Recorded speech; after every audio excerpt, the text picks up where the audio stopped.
Good morning, good afternoon, good evening, wherever in the world you are. Thank you for being here with us. And I am your host, Pamela Aubrey with Rising Energy. And I am here with two wonderful guests, Christy Jones and Dr. Everett Beyer. So welcome to the show, you two. So fun to be all together. So great to have you here. Thank you, Pam. Absolutely. So we're going to be talking tonight about how to help your body to help itself stay healthy. And we'll be focusing especially on the role that your gut plays in keeping you healthy. So one of the very first questions that I have is, what is gut health? What does it really mean to have a healthy gut? Yes, that entails quite a bit in this day and age. That could be the question of the night right there. Let's first of all just start with the normal basics. And certainly one of them is proper elimination and proper gut motility. You want a good transient time through that intestinal tract, because you don't want things hanging around and putrefying in the intestinal tract. And it should be about 24 hours for transit time for something that you eat. A good way to check that is to have something like corn on the cob, and then check and you'll see the undigested particles of corn on the cob. And also another way is to check We're getting beets. personal tonight. We're going to be talking about poop. And then you'll have the beets show up when you go to number 2. Awesome. So it's a process of keeping that elimination. Yes, a very important, so to speak. Especially the microbiome. So go ahead, Christy, tell us some more things about that. Yeah. Well, I'd love to start with one understanding that I always like to teach my clients is that we have 3 brains, right? So we have our brain in our head. Our heart is actually a brain because of the electromagnetic frequencies around our heart, right? The neurons around our heart. And then our gut is our brain, right? So they usually call our gut our second brain. So most people aren't aware that their intestines are literally 80% of our immune system is made in our intestines. 90% of our serotonin is made in our intestines, and 50% of our dopamine. And so it's really a brain, right? We have a dog-sized brain within our intestines, and we're always absorbing the world from our gut. And so often in daily life, when we're in stressful situations, you feel it in your gut. You know, your gut literally responds. And so being aware that our gut is actually absorbing information and then sending it to our brain in our head, right? Our gut brain's communicating with our head brain. And so the impact on stress can be really affect the digestive system. It can affect the bacteria in our gut. We know you were just mentioning, Dr. Beyer, that we need healthy bacteria in our gut to build a healthy microbiome. And so being aware, one is that we have these 3 brains, and that 2 is that our gut is literally a brain and it's sensing the world. And so we want to especially take care of knowing that, you know, that our intestines are actually a brain. And so, you know, what we think, what we eat are going to affect our intestines. And then, of course, you're going into the proper elimination. Now, when we're under stress, we will tighten our intestines. And when we tighten our intestines, we will not eliminate properly. And so we hold too much. We also will not digest our food properly. So if we're under stress, if we're in the fight, flight, freeze mode, it turns off the digestive system in our body as well, too. Very true. Yeah. Go ahead. Go ahead. Did you want to add to that? Yeah. One thing people can do real easily to help to get from that flight and flight response is to activate the parasympathetic nervous system. And that's the big nerve, as you know, and it goes down into the intestinal tract, controls other organs. And one way to help to activate that is by gargling warm water, warm salt water. That helps to stimulate that vagus nerve. Another way is to sing. Another way is to take an end of a spoon and just kind of do the gag reflex, like reflex, like the doctor. Not as much fun as the singing. So those are ways to stimulate that vagus nerve to put you more in a relaxed mode. Besides, of course, meditation. Absolutely. And, just in case some of the people listening are not familiar with the vagus nerve is literally a nerve that goes from your belly button all the way to your brainstem. And our brainstem is in charge of, all of our automatic functions. It's also in charge of the fight, flight, freeze response. So when you're gargling and humming and sticking a spoon down the back of your throat, right, you're actually activating that vagus nerve that's helping to turn off the stress response in your body. And so I love that you're giving simple ways.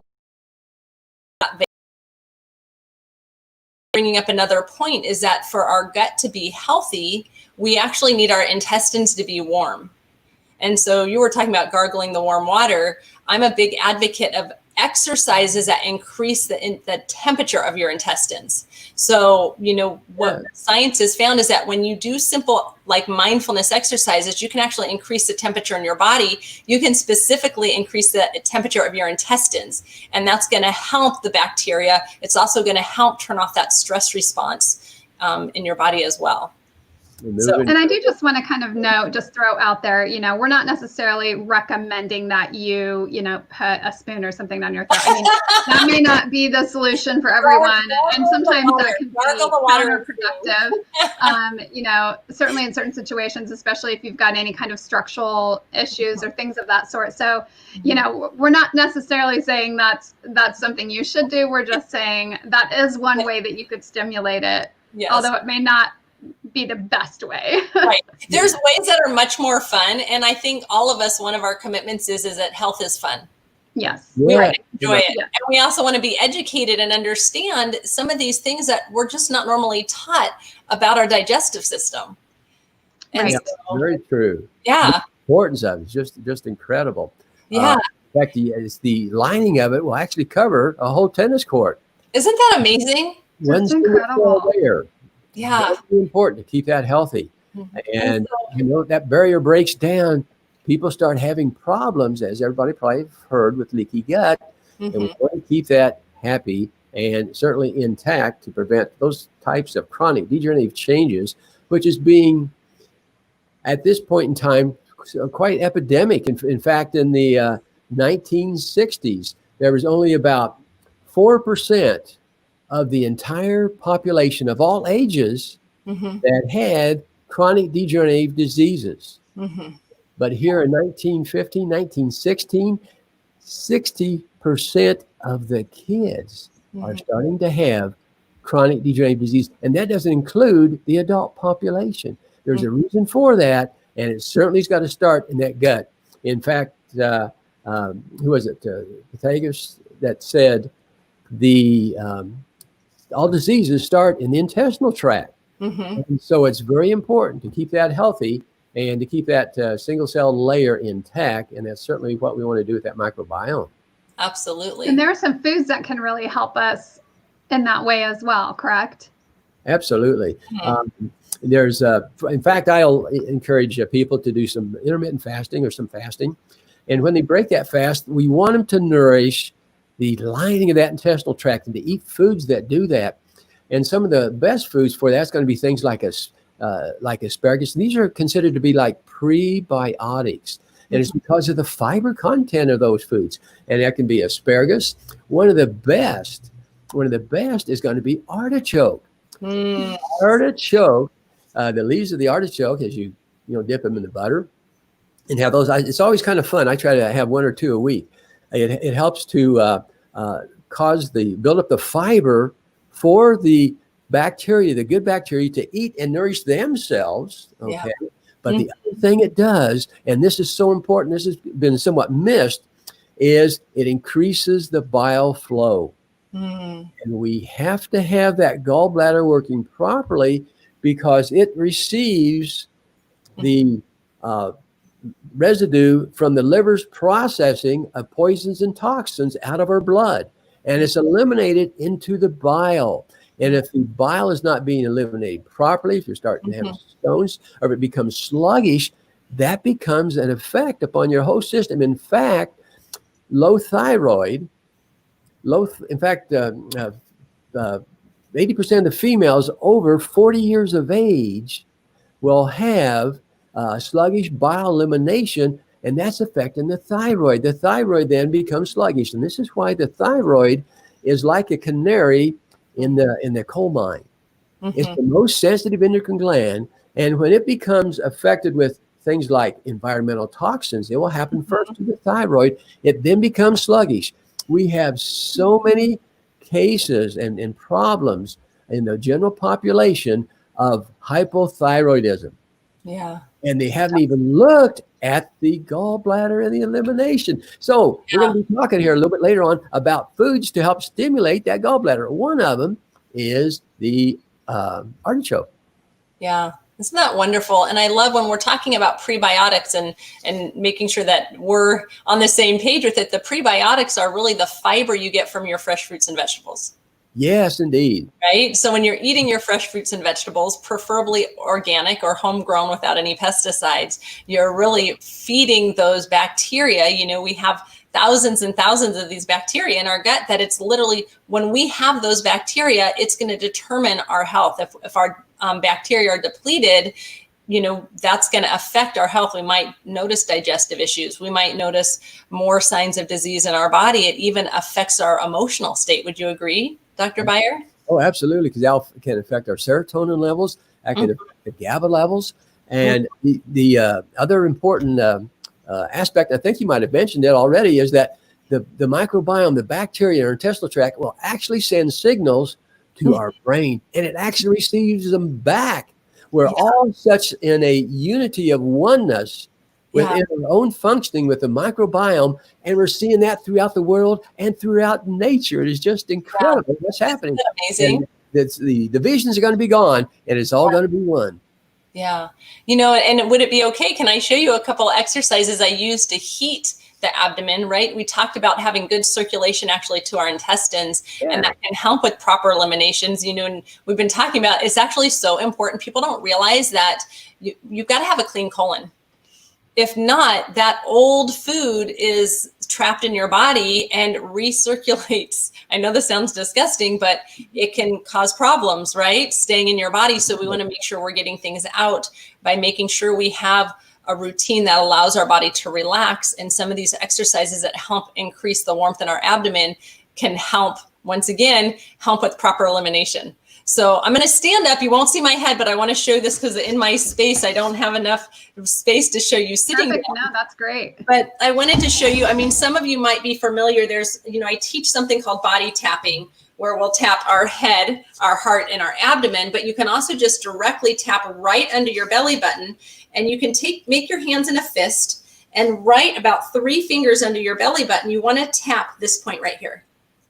So this place in Korean, my training, it comes from a Korean philosophy. They call this your dantian, your place of physical health and well-being, and that it needs to be warm and relaxed, and that this is really controlling your physical health. And so how you would do it if you're standing is you'd bounce your knees and you would tap right here. You would just tap this location.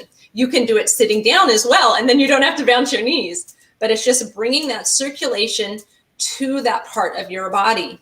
Doing this for 5 or 10 minutes is going to really warm your intestines and help with turning off the stress response, turning off that, relaxing the vagus nerve. And so it's increasing that circulation and that warmth in your intestines. Now, that's one exercise. One more, you can do this sitting down, so you can follow me while you're sitting down, but I'll stand up and show you, is something that I call I don't even have to move. What? You don't even have to. I don't even have to move.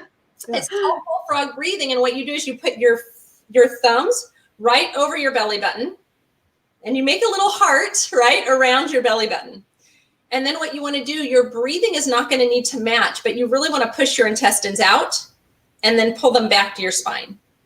So you're relaxing your intestines, you're pushing out and back, just like you're a bullfrog breathing. So your breathing doesn't match this movement, so don't worry about your breathing, just keep this movement. And what you're doing is you're bringing this warmth and flexibility to your intestines. Can you feel this? Yes, very nice. Love that. Yeah. So one of the things Christy and I were actually discussing right before we hopped on, and I'm curious how all of these things kind of work together, is that I am not really much of a caffeine drinker. And so today I made a coffee stop and I got a regular coffee. And within a couple of hours, I could really tell, like all of a sudden, I'm feeling like almost this anxiety, right, in my body. It's almost like it was creating the stress response inside my body, just the caffeine. Yeah. So I'd like us to talk a little bit about that and why that is. Now, caffeine will stimulate the adrenal glands.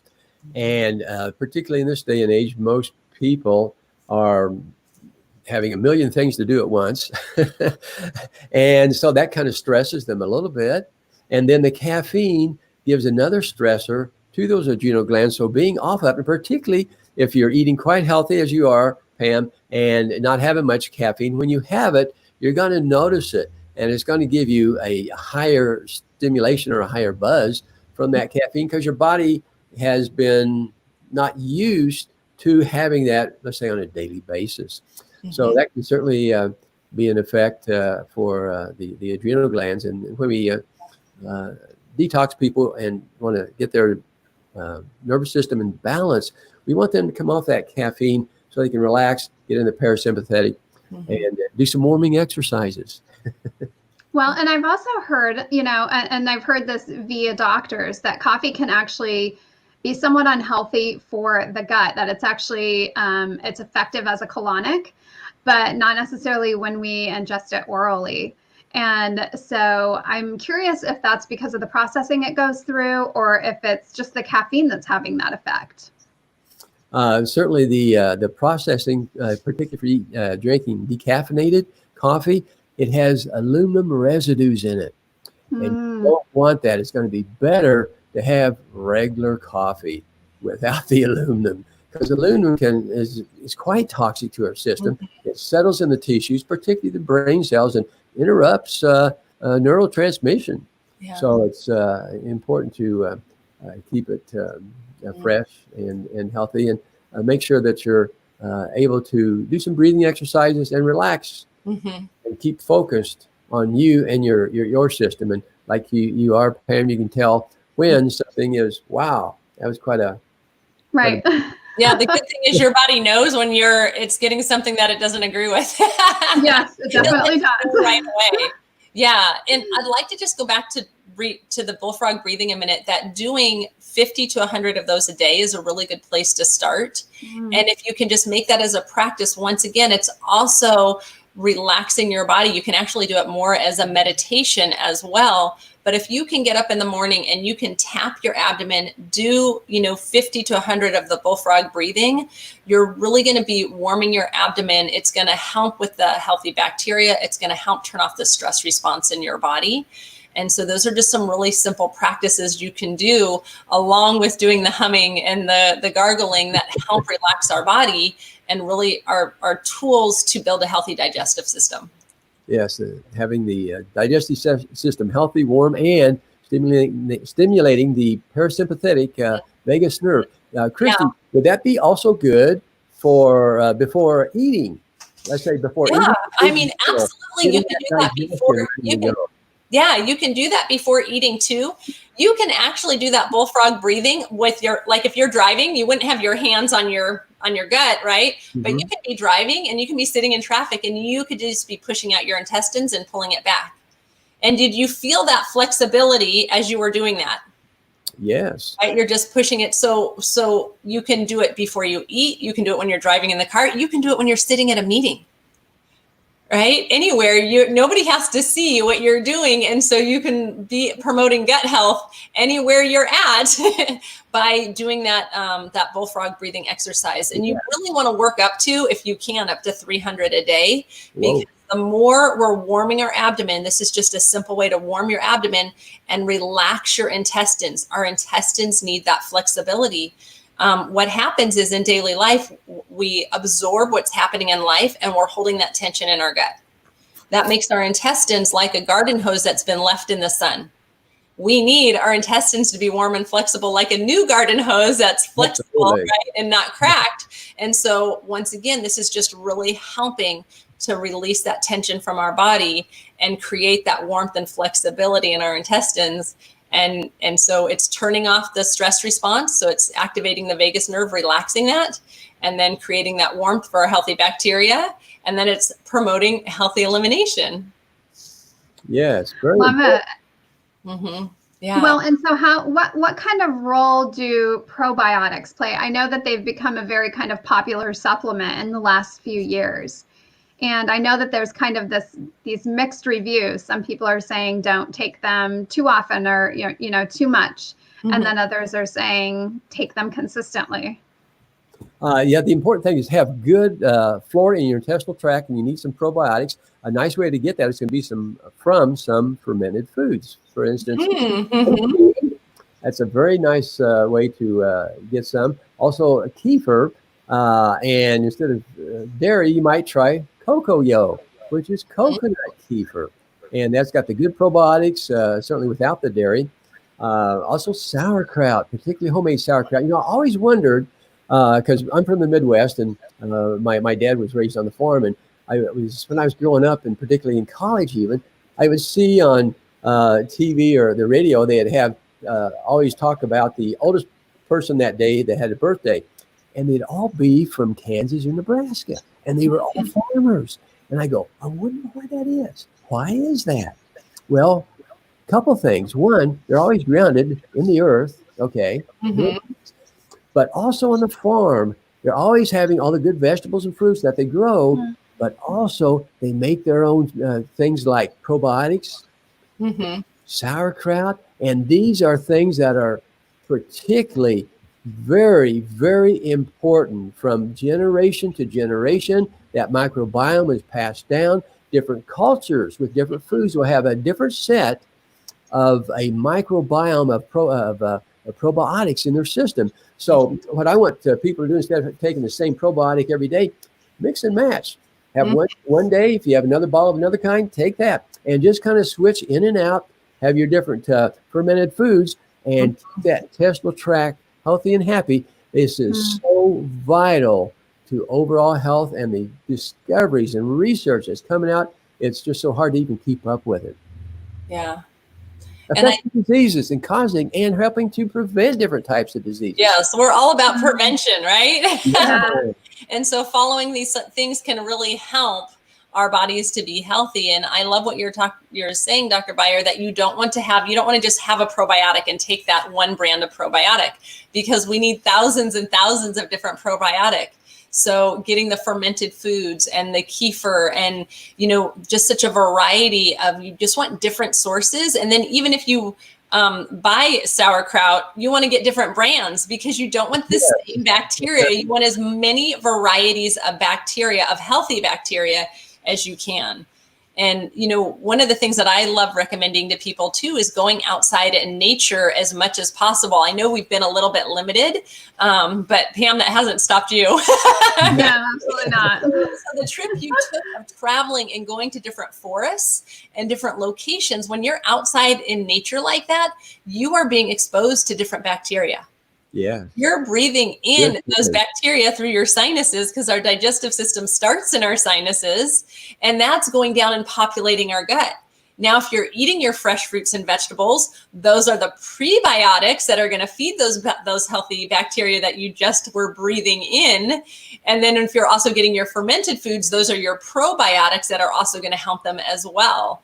And so that's one of the best things we can do, is get outside in nature. So make sure you're not spending too much time indoors, because we get bacteria from our environment. And the more diverse the environment you're in, travel, go to different places, right? I mean, follow the safety rules, right? But the more you can be outside in nature, the better it's going to be for your digestive system. Yes. Well, and I love that you bring that up, because I think, one of the things that a lot of us are kind of unaware of is the fact that we have so many toxins in our home. The cleaners that we use can be very detrimental to our gut health. Yes.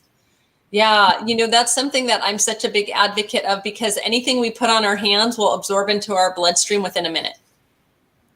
Very true. In fact, this is one reason I'm very focused on helping with preconception and fertility planning from a natural standpoint.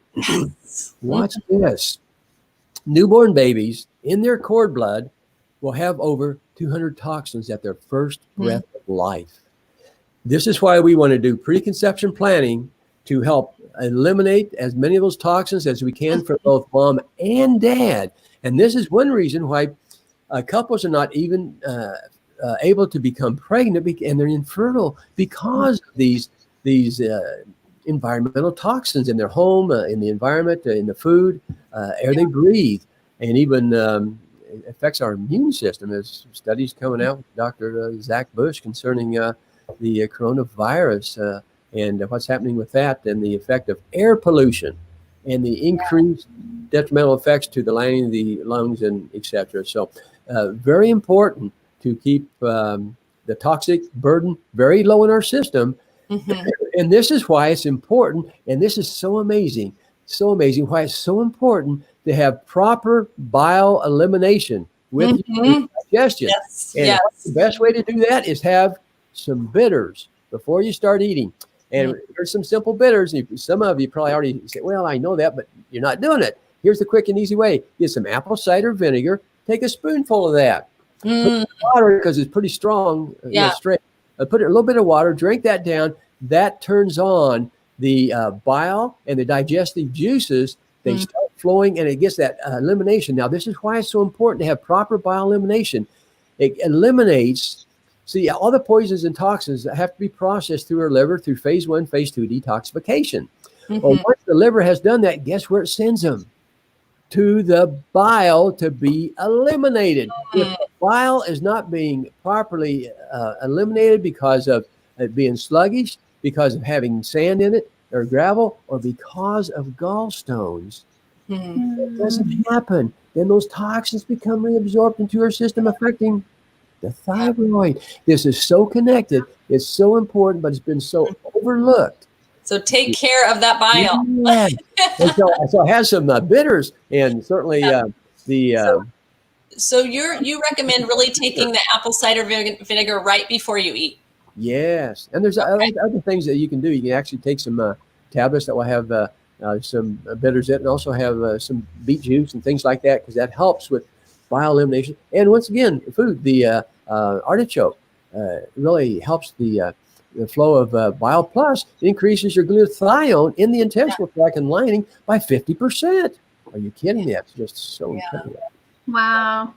We do have a few people on with us, so I just want to say hi to everyone. Larry, Cindy, Scott, thanks for coming on, you guys. And Scott has a really good question here. He says, what do you suggest for someone who has had their gallbladder removed? Yeah, very, very good question, and very important, because you're still going to be dripping bile out of the bile duct directly into the intestinal tract.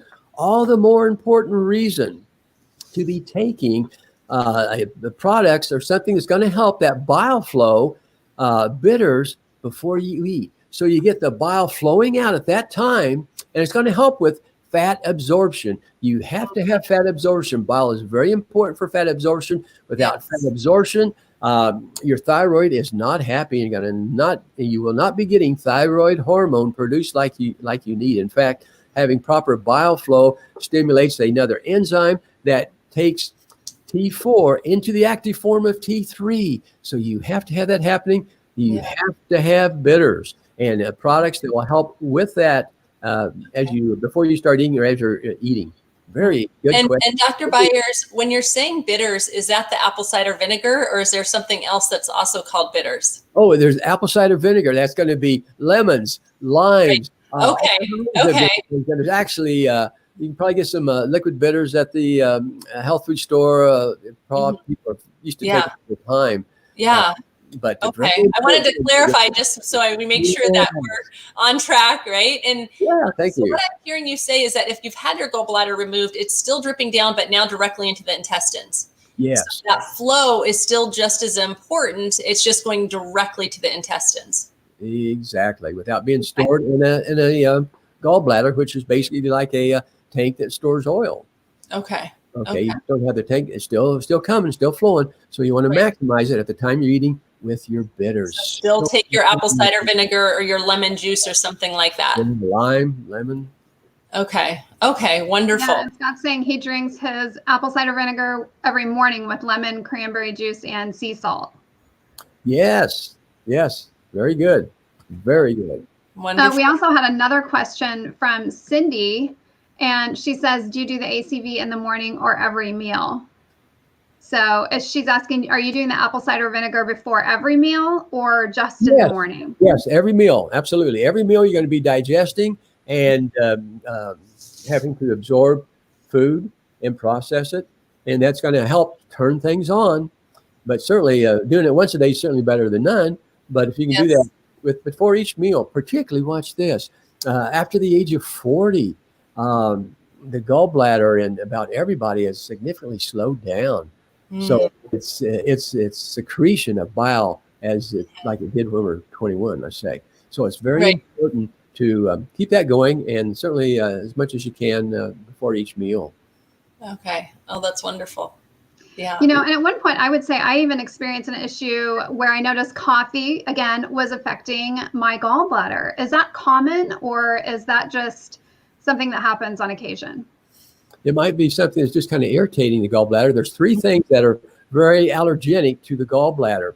Now, this is for people if they're having gallstones and having gallbladder pain and gallbladder symptoms, etc. That's a sign that the gallbladder might have stones and be certainly evaluated. But eggs can be very allergenic and reactive to a gallbladder that's having problems. Another thing is going to be pork. And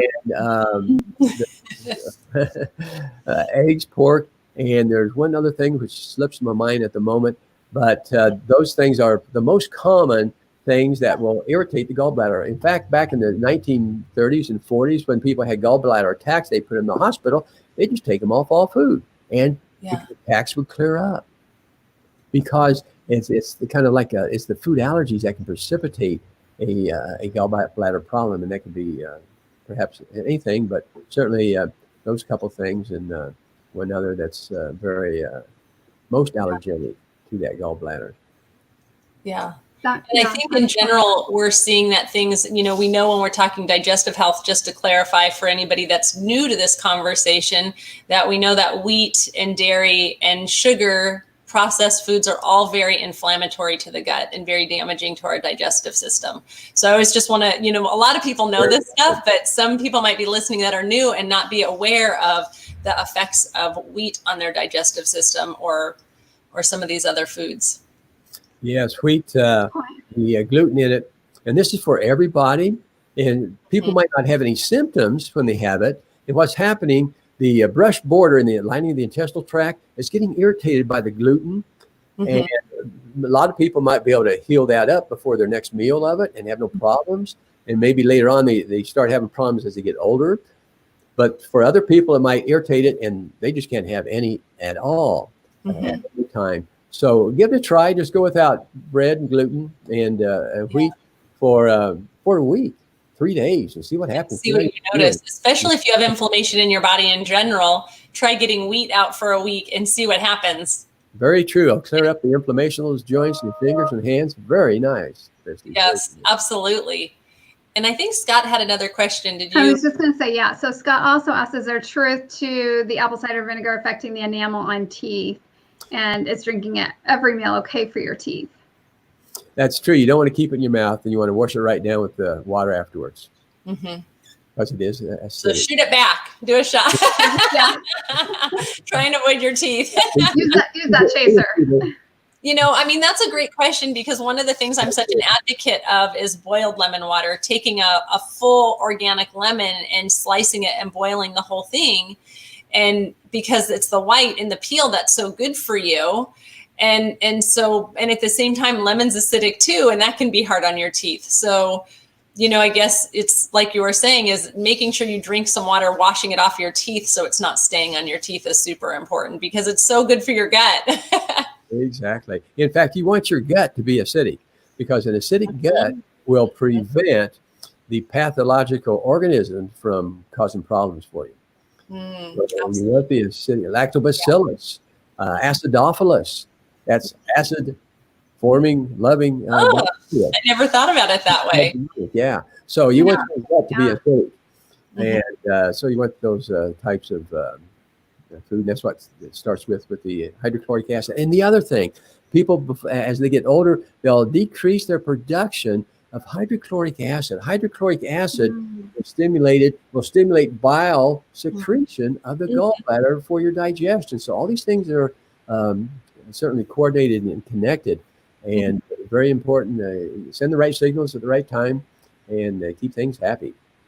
Yeah, well, even the water we drink can play a role in that as well, right? Yeah, and one of the things that I recommend to my clients too is to avoid drinking liquids with their meals. True. So that you're keeping the hydrochloric acid stronger so it can break down that food. And so often people don't drink all day long, and then they'll sit down at meals and drink a big glass of water, right? And so right, good point. Yeah, so if we can a simple way is just don't put any drinks on the table. Right. And then if you have to get up and grab water, then grab some water if you need to. And another thing along that same line is that ice is really hard on our digestive system. And I was just going to say, and especially drinking like ice cold drinks. Very hard. Our gut bacteria like warm, not cold. And so the more we're drinking room temperature, and then we're, avoiding drinking during our meals is going to be best for our gut, and, when you go out to eat, they always give you ice cold water. Have you ever noticed that? Yes. And even if you ask for water without ice, it's still ice cold. And so one of the recommendations I have when you do go out to eat, ask for warm lemon water. And so it's still free, just like water. And so then if you're going to take a sip of water, you want to sip, you're only taking a sip or two. You're not guzzling down a whole glass of water. Yes. Love it. Cindy actually has another question. She says, does too much acid cause bladder or kidney infections? Too much acid? No, it does not. Now, that's going to be a completely different situation with the kidneys and their functioning and elimination of products. But too much acid will not cause infections in those tissues. Okay. So too much acid from like the lemon and the apple cider vinegar, but the body from unhealthy foods could become acidic. Right? Yes, from unhealthy foods. Unhealthy food, there could be too much acidity in the body, but we're talking. In fact, that's exactly what sugar does. I was just going to say, yeah. Increase the acidity of your body overall. You were talking about the intestinal tract. We want acid, okay? But you want the rest of your tissues to be a tendency towards a more alkaline state, and that's where magnesium comes in. That's why the magnesium, calcium play in the kidneys and eliminating fluids, etc., and waste products is very important. Yeah. I think Scott has a comment on here again, too. Oh, yes. Americans need to take a chewing class prior to removing drinks. Scott, that's such a good point, because I think people use their drinks to swallow their food. From your comment. Wow. Yeah, so next week we will be having a chewing class. Yeah. There you go. And so, like Dr. Byers, how many times do you recommend somebody chew their food before they swallow it? Till it's very nice and masticated and mixed with the saliva. And that can be 10 times, 15. And, if it's steak, it could be a lot more than that. So it depends on the food. But I've heard everything from, 10 to 20 and 30 times. Mm-hmm. Yeah, I'm right there with you. I tell people destroy it. Destroy your food, right? I can tell you, my family makes fun of me because I'm the slowest eater in the bunch. And they're like, we cannot believe you're still eating. And I'm like, it's because I chew my food. Yeah. And to Scott's point, do you know how many chews the average person chews before they swallow their food? No, tell us. 3. Wow. So you're literally swallowing it whole, right? Yeah, you basically haven't chewed it. How hard the digestive system has to work to try and break it down. Exactly. Good point. Very good. So if we can get to at least 10, you're doing good. Let's go for 10, right? Right. Well, and going back just a little bit to the topic of sugar too, I think it's important to mention that a lot of people, a lot of Americans especially, have issues with inflammation, which in large part can be caused from yeast, and sugar really contributes to yeast overgrowth in the intestines. And then that can go out into all parts of the body, if that isn't dealt with. So I think it's super important for people to realize that this is actually the source of a lot of immune system diseases that people are struggling with as well. Yeah, Very absolutely. much so. In fact, even in the case of autism, it's because these will secrete exotoxins. And these exotoxins, some of them will have an affinity for brain cells. And when I was in Kansas City, there's I think it was Dr. Shaw there at Children's Hospital. He was taking autistic kids, and some of these kids hadn't spoken a word. They're 5 and 6 years old. He would eliminate the yeast from their intestinal tract, inoculate the good probiotics. They started talking. That's incredible. And it's because of the exotoxins from those yeast. So this is very important for your overall health, because they're sending signals one way or the other and receiving them too. Yeah. Yeah, really incredible. Yeah. Well, and I think one of the things too that, we don't often think about is the fact that even some of those simple carbs that we might eat a lot of, noodles or rice, they can break down in ways that will create that same problem too. So just to be aware of that and know that, we can counteract that by reducing some of those things and having more complex carbohydrates in our diet. Yeah, very true. Just come off those simple sugars. And we really need, and tell me too, Dr. Beyer, where you fall on this, but they're really recommending we have 7 to 10 servings of vegetables a day. Yeah, right? That's a lot. But if you can get 6 cups a day of vegetables, awesome. In fact, I'll go a day or so of nothing but vegetables, and I'll eat a variety of vegetables, and I'll steam them. In fact, I make so much food, I go, I can't eat all this. But it's a very good vegetable medley. And try different things. For instance, I kind of enjoy trying some other things in a salad. Have you ever heard of watermelon radish? I love them. Watermelon radish. Oh my gosh, we have to get one and show it on the show. Have you seen one, Pam? I haven't. And the other thing is black radish. Because that's a very, very good bitter. These are good. Radishes are good bitters. So radishes are really good digestively. Yes. Yeah. So all these things add to your system, and they're very colorful in a salad. A slice of a watermelon radish, and it literally looks like a watermelon because it's green on the outside and then bright red pink on the inside. Yeah, little specks like watermelon. It's just really amazing. What about kombucha? I know that's become really popular. I personally love it. What's your take on, how much kombucha, or, is there such a thing as too much? Kombucha has value because it does have the probiotics in it, and it kind of depends on the source to make sure it's free of contaminants, etc. But yeah, probiotics is a good base from kombucha. But don't drink it cold.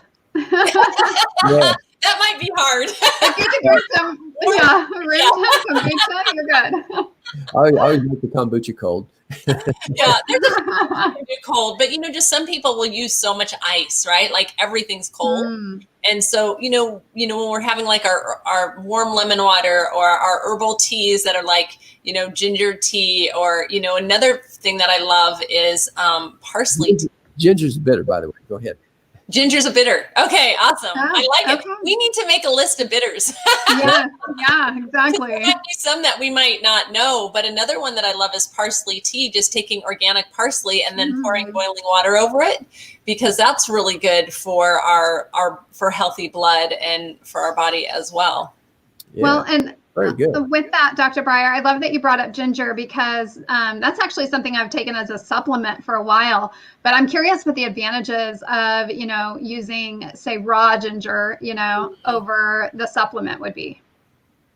It just depends on how it's processed, but certainly the raw ginger is going to be pretty potent, and that's why it's going to be a bitter, and has some very good benefits. You can make some tea out of the raw also, but taking it, once again, it's an anti-inflammatory too. And so the big thing is having results, and it's both going to be a plus, but certainly the raw and fresh will probably have a little bit of a boost to it. Well, it's also very antibacterial and antiviral, correct? So it's kind of an immune support supplement. So absolutely. And it tastes good. Good choice. Yeah. Well, the shredded ginger that they give with sushi. Oh, it's so good, right? I love that. It is so good. I just want to be able to cut it that thin. I mean, I've never tried it myself, but isn't it just so better when you get it with some cheese? Pickles and things like that are pickled, and you have probiotics too. Yeah. Yeah, pickled things and pickles. Yeah. So yes. Interesting. And just some more variety, the better. And something to think about that when we're having a meal, we really want to have at least half our plate vegetables. I would say 3/4, but we can go with half, right? And protein is just about the size of the palm of your hand. About the size of the palm of your hand, and then the rest of it to vegetables. But just go on a vegetable diet for a couple, 3 days, see what happens. Yeah. Well, and I'll admit I'm a big cheater in a way, because I just make smoothies, and I just kind of throw a bunch of stuff in there that's green or, healthy with some stuff that tastes good. And it's like, okay, I covered my bases. Yeah, there you go. And that's an easy way to get more of your fruits and vegetables in an easy way. It's portable. And so I love smoothies as well. My recommendation is don't add extra ice to it, so, try not to make it like ice cold. But it's still going to be a little cool if you have frozen fruit and stuff like that, which is okay. But I think it's such a great way, especially with kids, right? To get some of that. Yes, that's so important. Very good point. And throw in a little sliver of beet, because the beet juice is very important for the gallbladder and bile elimination. And it has a good benefits on blood pressure, etc., and other things. Absolutely. And wonderful. Celery, a couple, 3 sticks of celery will help to decrease blood pressure. Yeah. So all these little things will be fabulous. So wonderful. And even just straight celery juice is so powerful for our gut. I've had many clients that have had major digestive issues, and doing celery juice first thing in the morning on an empty stomach has been a game changer. So if somebody really is struggling digestively, that's something to really consider, is getting that fresh celery juice. Wow, that's great. It's a little commitment to making it, but it's really good for you. Yeah. Well, I think that we could probably talk for hours. I know there's just almost an endless number of things that we'd love to recommend to people. So we're going to have to do this more than once. But such a pleasure to have both of you on tonight. I know that there's just kind of a wealth of information that went out to everyone already. And thank you, everyone that has been here to ask questions and just for your comments. Such a joy to be here with all of you tonight. And thank you again, Christy and Dr. Beyer, for joining me. So much fun to have you here and to be able to put all this great information out for everyone. Thank you, Pam. Thank you. And thank you for all of us for joining us, and your questions. It really helps. Whatever's on your mind is helping us know what other people are thinking as well, too. Absolutely. Yes. Absolutely appreciate it, and look forward to talking to you all again soon. So good night, everyone. Thank you. Thank you.